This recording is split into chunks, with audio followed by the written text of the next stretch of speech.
Today is the 13th of April. I'm recording a little early. I'll possibly record again. Like right now, things are slightly weird because surgery is coming up.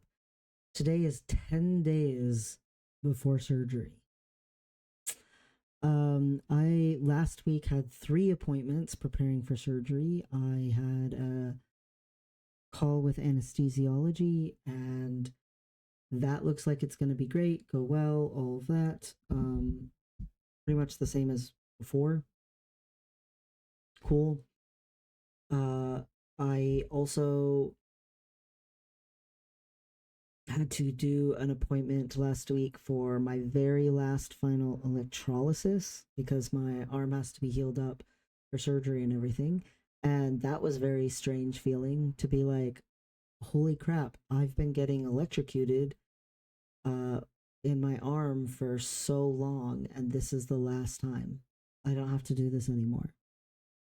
I don't have to pay for this anymore. I don't have to spend time doing this anymore.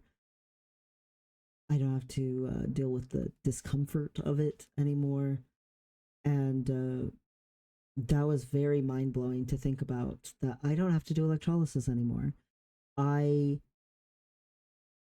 couldn't possibly be more grateful to the lady who did the electrolysis because, again, I got, like, for anyone who's actually been paying attention to these videos long term, I got scammed by a place because they basically were doing almost nothing and they were doing it so they could milk insurance as long as possible, even though they knew I had to drive super far to get there, even though they knew I was desperate for surgery.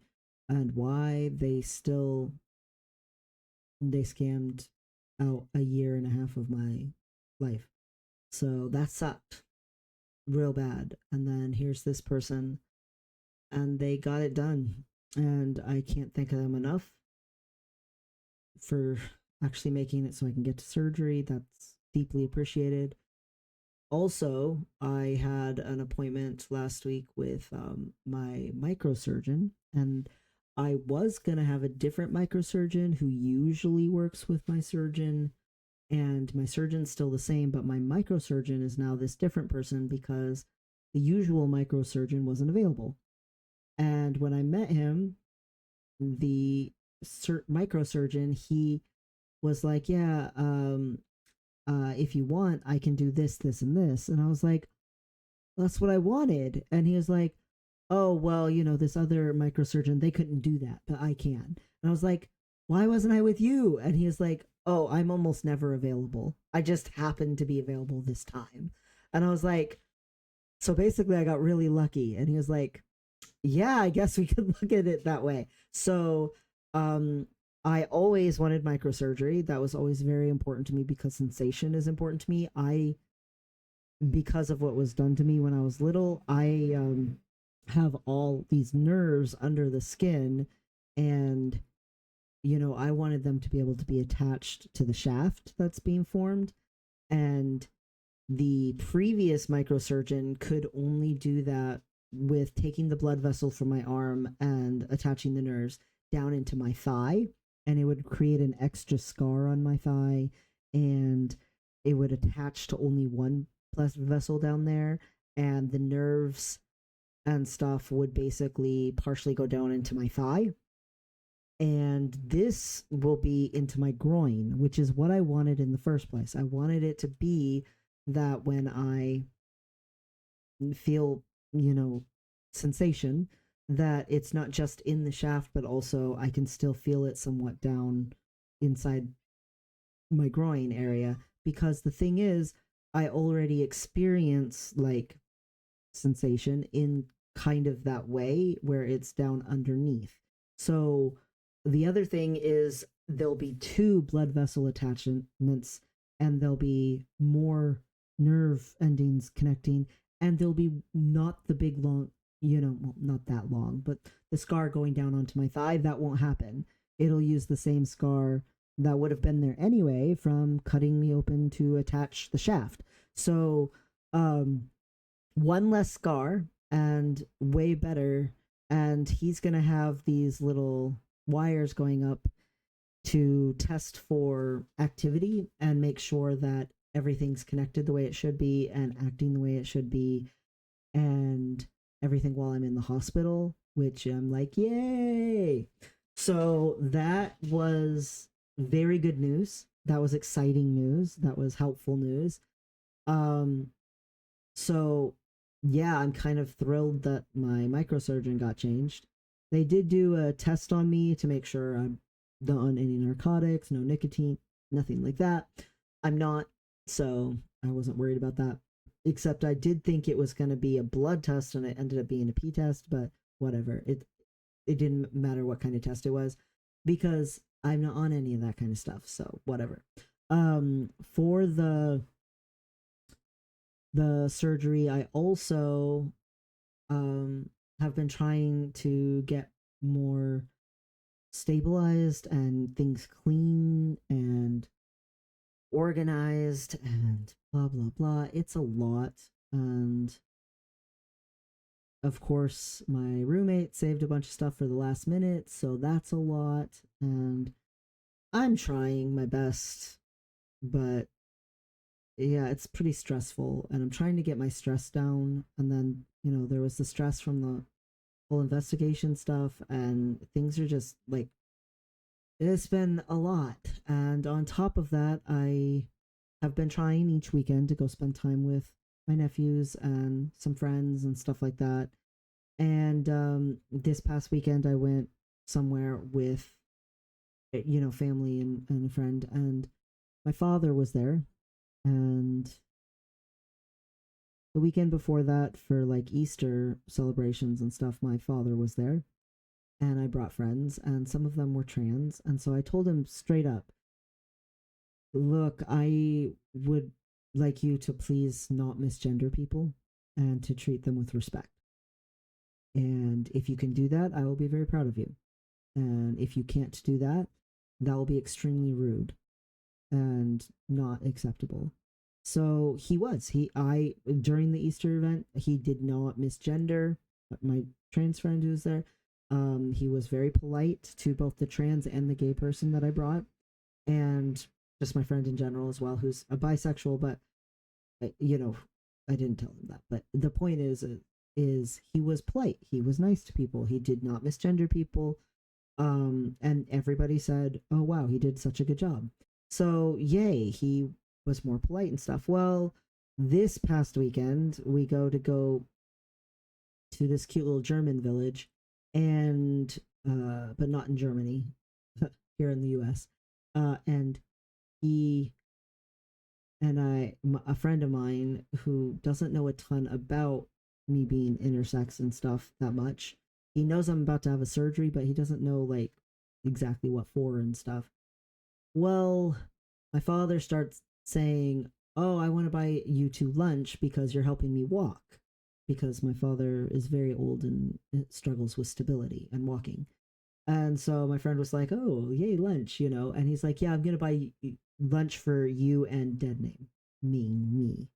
And then he keeps going and he's like, "Yeah, you and dead naming me are making it so I can get along. I wouldn't be able to get up this hill without you."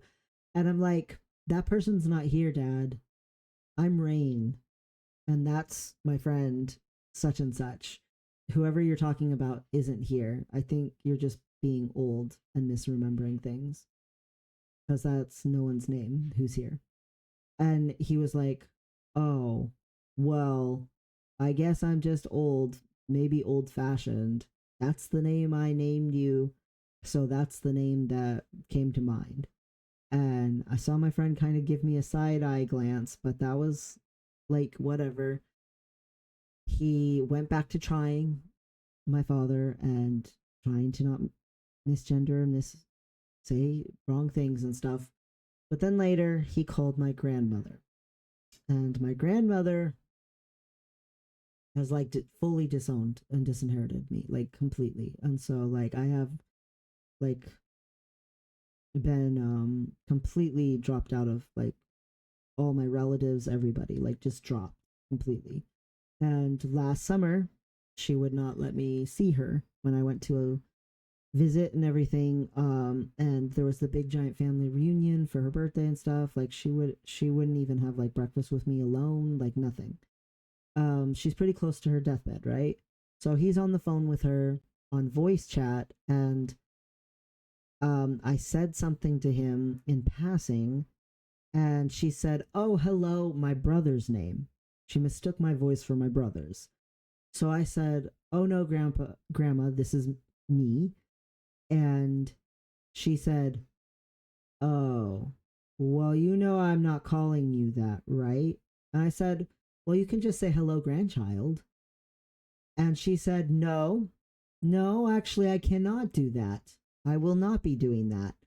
No, I have a tremendous amount of love for," and then she said my dead name. And then she said, "But that person doesn't exist anymore. That person has died, and there is no one else. So, no, I will not be doing that." And I said, "Well, you have a good rest of your night." And she said, "You too." And that was that. But she said that on speakerphone in front of like my little nephews, in front of my friend, like in front of my brother's wife's mom. She was there with us. And so I went and hugged her and I said, "Thanks for being the good grandma." And she was like, "Of course." She always gives me hugs when bad family drama happens in front of her. Um Man, I remember way back a long, long time ago. Um, I went on a trip to Disney World in Florida when my birth mother still lived there, and I was still in contact with my birth mother because I was trying to still be in contact with my youngest sibling, who was 13 at the time.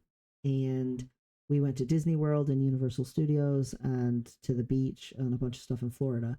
And during that trip, um, I was in a vehicle with my birth mother and my sister in law, my brother's wife, and her mom, and my youngest sibling. And I was sitting in the front seat, and my birth mother was driving, and somehow the subject got to bad things that had been done to me by her husband, that she essentially let her husband do to me to try to cure me and stuff. And, you know, I I said a specific thing that he had done that my birth mother apparently had up to that point not realized he had done. And so then she was furious and wanted to switch vehicles because he and my brother were in a truck driving, and there was too many people to fit all in the car. So she wanted me and her husband to all be in the truck together and to talk about that. And I remember my sister-in-law's mom was like hugging me and was like, "You don't have to do anything you don't want to do. If you need this to stop, I'm here," and stuff. And I was like, "Well, I feel like I have to go deal with this whether I want to or not, but once it's done with, I don't want to talk about it again in any way, shape, or form. So if it comes up again, if you could just like get me somewhere else, I would appreciate it." And she was like, "Absolutely." And so she was extremely upset. I think she I should have taken her up on the offer. It was horrible being in that truck because that's when I found out that he had actually wanted to do bad things to me since I was 8 years old, and um, he had been waiting to get the permission from my birth mother to do bad things to me, and he had actually wanted to since I was 8. And that conversation is when I found that out. Um, and the thing is people had warned my mother that he was a pedophile, and she married him anyway, knowing that he was a pedophile. But anyway, the main point is that once I got out of that truck, um, again, my sister in law's mom was like pretty watchful, and I really genuinely appreciated it. And she gave me lots of hugs and reminders that someone was on my side, because they, of course, acted like I was trying to ruin the vacation and I was the problem and it was my fault if people didn't have a good time, and you know, only I could ruin the most magical place on earth, you know. And my sister-in-law's mom was like, no, that's bullcrap, you know, kind of a thing. So she's always been very kind, my sister-in-law's mom. And so when my grandmother did that this weekend, when she was like that on speakerphone this weekend, I went straight to my sister in law's mom, and of course she gave me a big hug. And so I did say thank you for being the good grandma to her, like in her ear. I didn't like announce it, you know, so that it could be heard on the speakerphone. I just, um, I'm really grateful that not everyone is like that, like my grandmother. Like, weirdly, because of how things went over the last summer when I went there to visit, and I didn't get to go to anything or see my grandmother or anything. So one of my aunts, who's very high up in the family, apparently was impressed with me not trying to like force anything and the way that I handled it. And so she is an aunt with a lot of influence and stuff in the family. And um, she asked to have like lunch with me and meet with me. And that's going to happen this week. And hopefully it's not a trap. But she seems like it's not a trap. She seems like she wants to like reconnect or something. And I don't know if she's been emboldened by that my grandmother is like very close to death. Um, but she wants to meet for lunch. So I don't know how that's gonna go. Um, but like I literally can't control how I was born or that I'm a boy. Like I'm a boy. Like they it's it's um it's just like cruel, you know, but at the same time it's my family. um I don't know. You know, there's a saying that blood makes you related, but love makes you family. And I try to remember there are people that I love and that I consider to be like family, but I don't know. I don't always trust that they consider me be family back. Some of them it's easier to trust than others, and some of them, especially ever since this investigation thing, I genuinely have struggled a lot with trusting people. And literally today, I got told that anyone who's involved in any kind of workplace or institution or anything like that, never think they're your family. That I'm stupid for ever thinking anyone was my family, because as soon as they don't work there anymore, the relationship will be gone and it's not real. None of it is real and everybody's fake, and they're only nice to me because they're paid to be. And that was not very pleasant.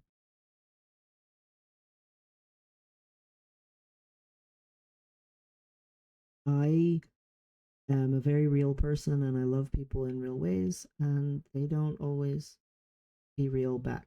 And I try to be accepting of that, but it's really hard when people pretend.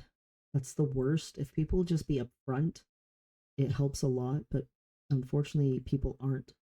And they convince themselves they're being nice by not telling you the truth. And in reality, they're just making it so much worse, because all they do is resent you and treat you like crap, and you don't understand why, because supposedly you have a good relationship.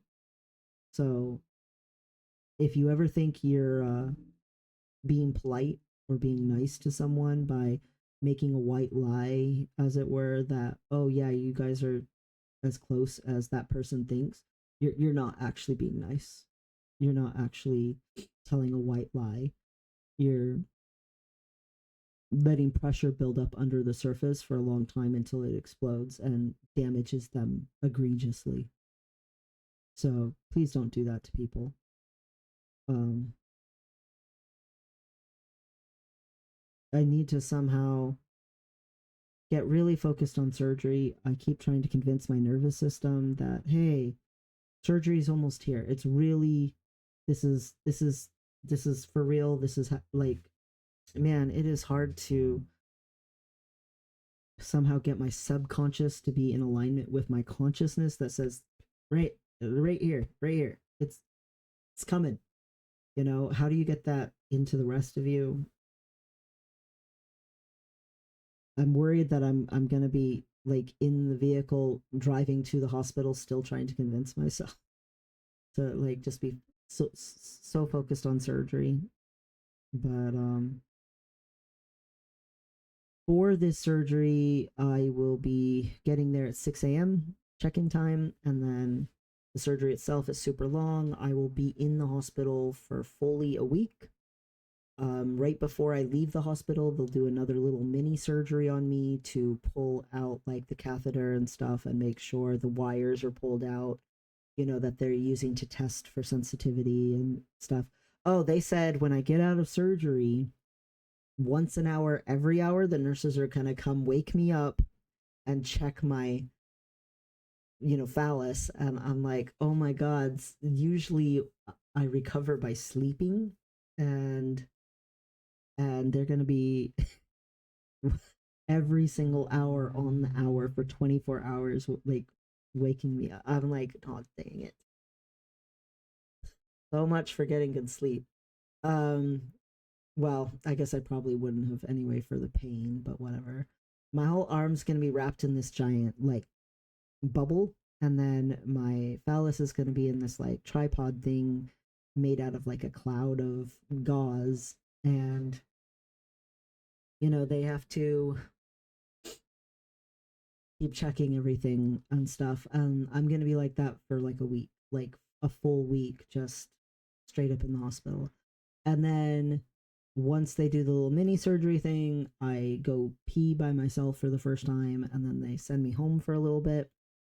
They have a follow up checkup 5 days later, and I'll have to come in and them make sure that I've still been able to pee, them make sure that there's no weird wounds or excessive bleeding or blah, blah, blah, blah, blah.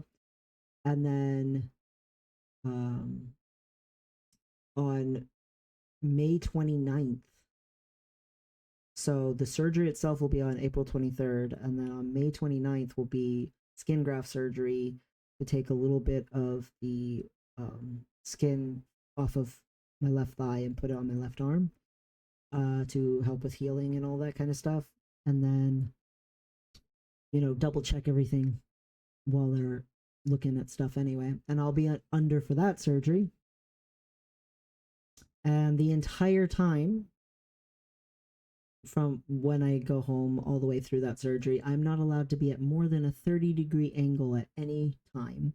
So I can either be standing straight up or I can be laying straight down. And if I need to go to the bathroom, I need to go within a few minutes. Like, it can't be wait for it to come kind of a thing, which is going to be weird because after surgery, you're always constipated because, they empty you out so completely before surgery.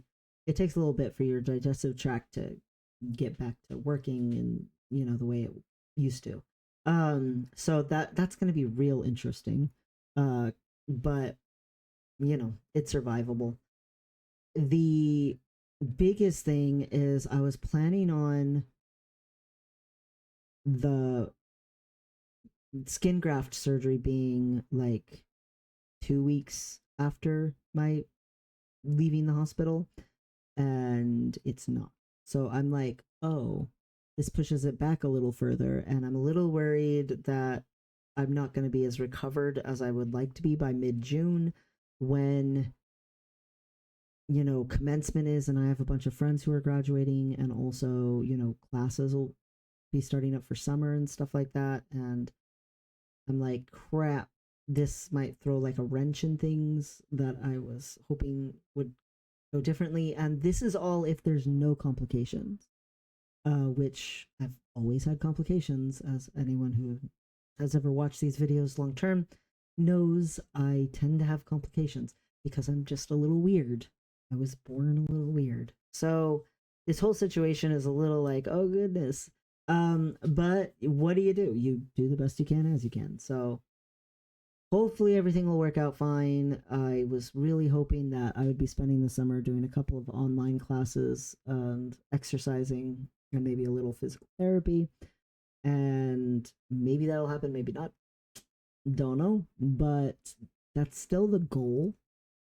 But for anyone who wanted to know like details about the medical stuff and everything, there you go. And also blah, about family stuff and people being not nice. Honestly, even besides family stuff, sometimes people are just not nice and they convince themselves they're great people. And sometimes they even convince you they're great people. But they're not actually great people. They're just superficial. But what do you do? Survival. That is the name of the game. Survival.